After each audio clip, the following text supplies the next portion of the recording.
भारत को अटैक से यानी युद्ध से तो राहत है, लेकिन भारत को महंगाई से राहत कब मिलेगी?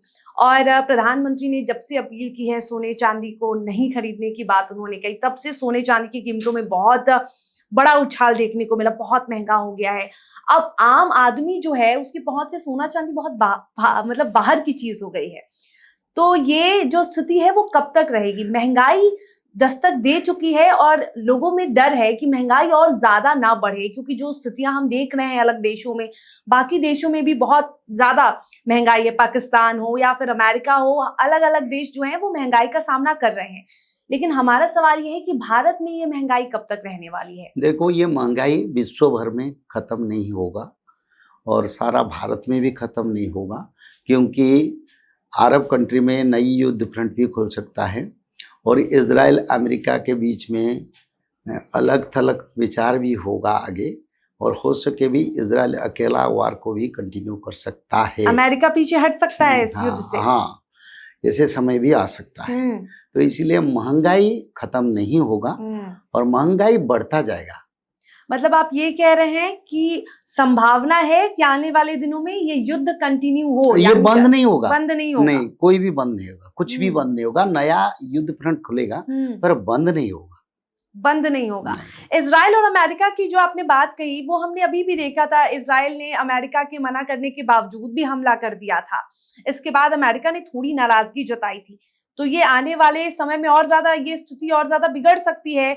अमेरिका और इजराइल की जो संबंध है वो खराब हो सकते हैं। देखो, अमेरिका अपना स्वार्थ के लिए काम कर रहे हैं, इजराइल अपना प्रभुत्वता और देश का अखंडता के लिए काम कर रहा है। बात उनका अलग अलग है। अमेरिका अपना स्वार्थ, अर्थ, मनी और पावर के लिए काम कर रहा है। इजराइल का उनका साथ मतभेद है जो मुस्लिम कंट्री के साथ कई समय से है। तो इसलिए इजराइल अंडन यानी वो ना करने के लिए सामर्थ्यता नहीं है, करना पड़ेगा, नहीं तो वो उनका स्थिति नहीं रख पाएगा।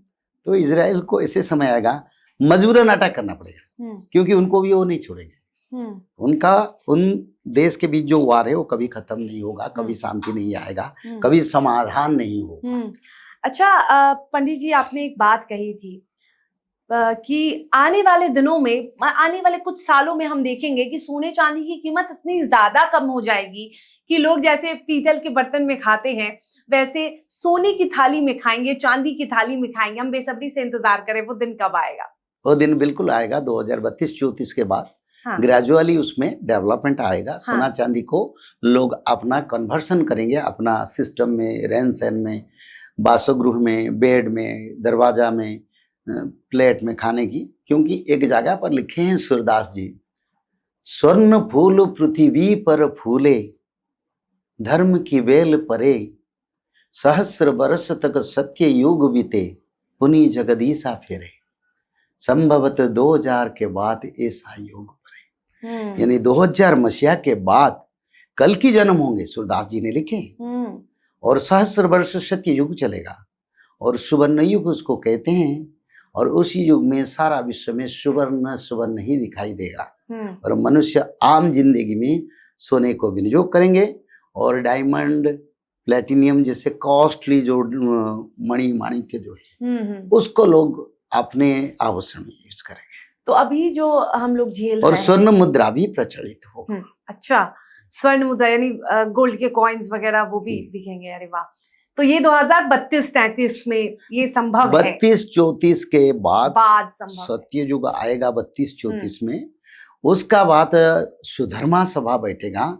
सुधर्मा सभा यानी भगवान कल की, शंकर भगवान, ब्रह्मदेव, इंद्रदेव, 33 करोड़ देवादेवी, अष्टदुर्गा, सप्तसती माता, 10 दिक्पाल, 14 मन्यु और सभी देवता, सभी सिद्ध संत, सभी भक्तों के बीच में उड़ीसा के जाजनगर बैतरणी नदी किनारे भगवान कल की सुधर्मा सभा बुलाएंगे।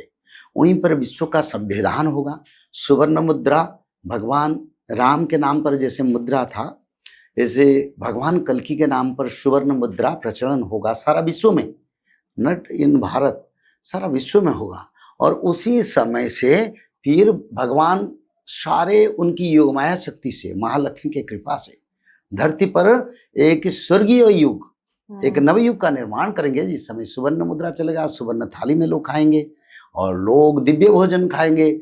सालों भर एक ही मौसम रहेगा और मौसम में ज्यादा धूप नहीं होगा, रात को बारिश होगा सोने के बाद, दिन में कभी बारिश नहीं होगा, धूप ज्यादा नहीं होगा, लोग दिन रात एक आनंद में रहेंगे। मौसम बदल जाएगा, 22 डिग्री टेम्परेचर, सूर्य का टेम्परेचर, ऐसे टेम्परेचर रहेगा धरती पर। नया सूर्य, नया चंद्र को भगवान स्थापन करेंगे, बहुत कुछ परिवर्तन होगा। अभी राहत मिलने की संभावना है कि नहीं? ये जो बहुत ज्यादा उछाल देखने को मिला है, बहुत महंगे हो गए हैं सोने चांदी, अभी थोड़ा कम हुआ है। हाँ, अभी 20-25 हजार कम हुआ है, शायद 1,51,000 है। तो ऐसे समय आएगा सभी देश की सरकार सोना को नेशनल प्रॉपर्टी डिक्लेयर कर देंगे। जब विश्व युद्ध होगा तब सरकार बोलेगा इसको सरकार में जमा करो ताकि हमको फॉरेन से जो इंपोर्ट करना है सोना का जरूरत होगा। तो इसलिए उसका देश में प्रचलन नहीं होगा, खरीद बिक्री को बंद कर देगा सरकार। बोले ये सरकार की संपत्ति होगा और सरकार में सब दान करो। तो इसीलिए सोना का भाव कम होता जाएगा। जितने जितने हम धर्म संस्थापना की ओर जाएंगे 32-34 की ओर, सोने के भाव कम होता जाएगा, कम होते जाएंगे।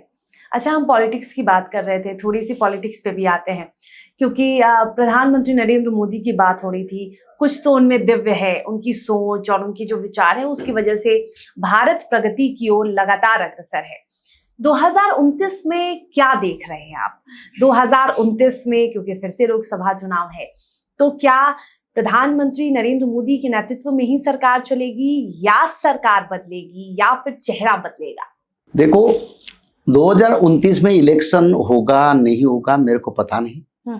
हाँ, बेचारा ऐसा लगता है 50-50 लगता है। क्यों ऐसा कुछ? क्योंकि उसी समय पाकिस्तान चाइना के साथ शायद हमारा वार चलता होगा और अमेरिका, चाइना, सारे मुस्लिम कंट्री के साथ भयंकर समर का समय, वो समय 2029 में चलता होगा। उसी से पहले 26-27 तो वार का समय भी है इस साल।